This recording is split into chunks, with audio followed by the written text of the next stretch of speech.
Benjamin, it is such a pleasure to sit before you today. I'm so excited to speak with you about this amazing Apple TV series that will make its grand debut November 17th. You are the behind the scenes sound design expert. You have to tell me, when you first came across the script, what were the first things that crossed your mind? Well, there's the legacy of the original content that we wanted to stay true to. The opportunity to work on such a great franchise, the IP of this magnitude is, certainly a pleasure. So, there's lots of opportunities in the scripts for sound creation, so that was exciting as well. Yeah, so let's have a little fun just for a brief second. Take me back to your childhood.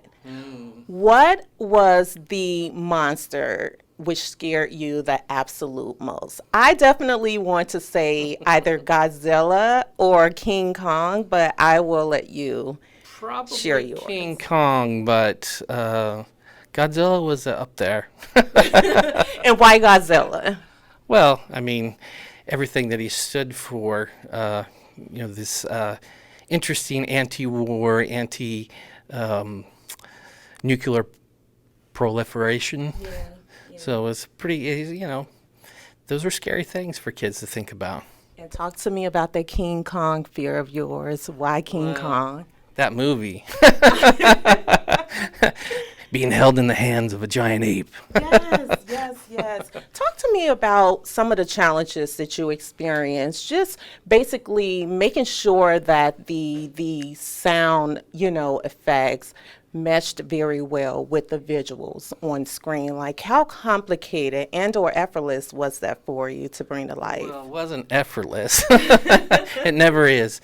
Mainly the struggle was really getting a good balance between the music and the sound effects, because there's a lot of music in the show, and you're talking about sequences where you have these creatures fighting each other, so it's very bombastic. The music's bombastic, and people are yelling, which is bombastic. So there's a lot of competing elements. So those scenes were always the toughest, for sure. Yeah. And if you were able to describe or summarize this series in 3 words, what would the 3 words be? Big, giant, enormous. Yes. Talk to me about some of the ups that you experienced, some of the pros, the good things about working on this entire project, and basically co-collaborating and working cross-functionally with production, directors, editors, writers, and everyone. Well, I've worked with the executive producer Chris Black before on Outcast, a show that we work with Leo Ross, who's the composer as well on.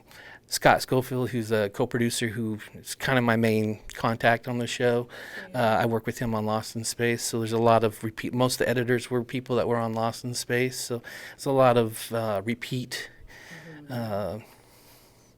business, a lot of repeat. The circle of life, right? The circle of friends, yeah. So that was nice. That was definitely a benefit of the show. Again, the content is great. It's a lot of fun. It's a lot of sound and we had a lot of fun doing it, for sure. I want to pivot back just for a brief second. You mentioned working with friends. Do you find that to be complex or simple? Like, talk to me about collaborating with those that you worked with in the past, Well, usually it's great. You develop a language, just so you know what they're looking for a lot of times without them saying it, or you can pick up what they're looking for in a few brief words, maybe. So that's always beneficial, because time is the schedules are pretty tight. So yeah. So before I let you go, what is one word in the English dictionary that you absolutely live by every single day of your life? What keeps you going, Benjamin? Experiment. Why is that? Tell me more. Well, as a sound person, you're always looking for new ways to do things, and you're always listening for new things. So All right. Experiment. Listen, congratulations on Thank you. everything, Benjamin. It was Thanks such for a having pleasure me, chatting really. with you. And I look forward to checking out the rest of the All right, series. do that. Thank All right, you. thank you. Bye bye.